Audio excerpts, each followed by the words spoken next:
তোমার হিসাব নেওয়ার আগেই তুমি নিজেই নিজের হিসাব কষো। ওই দিন আসার আগে, যেদিন তোমার হিসাব নেওয়া হবে, তার আগে নিজের হিসাব করো যে একটা বছর আমার জন্য, একটা বছর আমি কি করলাম? আমি কি জান্নাতের দিকে অগ্রসর হলাম না জাহান্নামের দিকে অগ্রসর হলাম? এটা চিন্তা করার বিষয়। আরেকটা জিনিস চিন্তা করার বিষয়, আমি 31st নাইট, এটার জন্য আমি এত আনন্দ উল্লাস করছি। কবরের ফার্স্ট নাইট আমি কিভাবে কাটাবো? কবরের প্রথম রাত আমার কেমন কাটবে? আমি কি সেই পুঁজি নিয়ে যেতে পেরেছি? আমি কি ঈমান আর নেক আমল সহ কবরে নামতে পারবো?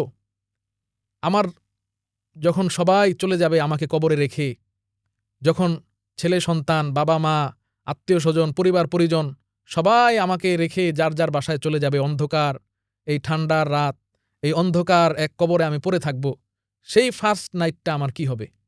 এটা নিয়ে একজন মুমিনের চিন্তা করা উচিত যে আমার কবরের রাতটা কেমন হবে। মানে হৃদয় নিংড়ানো একটা কথা শুনতে পাইলাম হযরত। কেমন জানি আপনার এই কথায় বলে না যে আপনার কথায় মুক্তা ঝরে, যে 31st নাইট সম্পর্কে আলোচনা করতে গিয়ে এই যে কবরের ফার্স্ট নাইট কিরকম হবে,